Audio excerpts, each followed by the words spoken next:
পরিষদের পক্ষ থেকে সম্মানীয়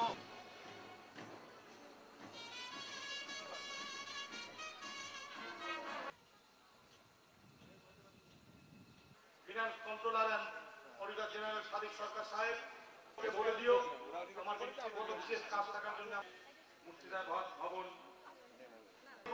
মুর্শিদাবাদ জেলা পরিষদের আমি চক্রান্ত কথা বলছি না, কারণ আমরা পুরসভার তরফ থেকে বাম আমলেও দাবি করেছি, এই আমলেও দাবি করছি, পুরসভার তরফ থেকে পাইনি, জেলা পরিষদের পক্ষ থেকে পেয়েছি। কারণ প্রত্যেকটা জেলাকেই এইখানে জমি দেওয়ার জন্য সিদ্ধান্ত অনেক আগে নেওয়া হয়েছিল।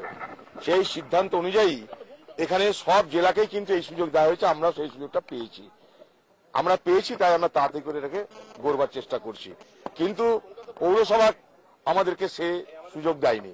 যদি দেয় তাহলে আবার একটা আমরা পৌরসভার পক্ষ থেকে আরেকটা। আরে আন্না হাজারেকে নিয়ে যেরকম ভাবা হচ্ছে কিছুই হবে না। আন্না হাজারে কি?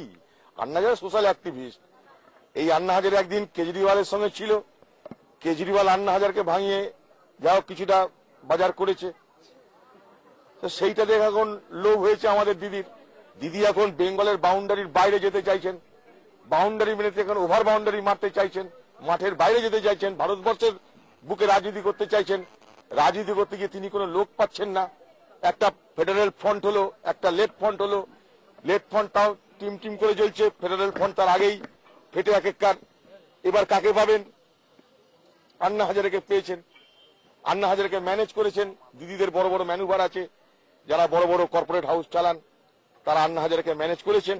কিন্তু আন্না হাজারে যখন বাংলা সম্পর্কে সত্য জানতে পারবে, সত্য জানার পর যদি আন্না হাজারে এই মমতা ব্যানার্জির দলকে সমর্থন করেন, তাহলে আন্না হাজারে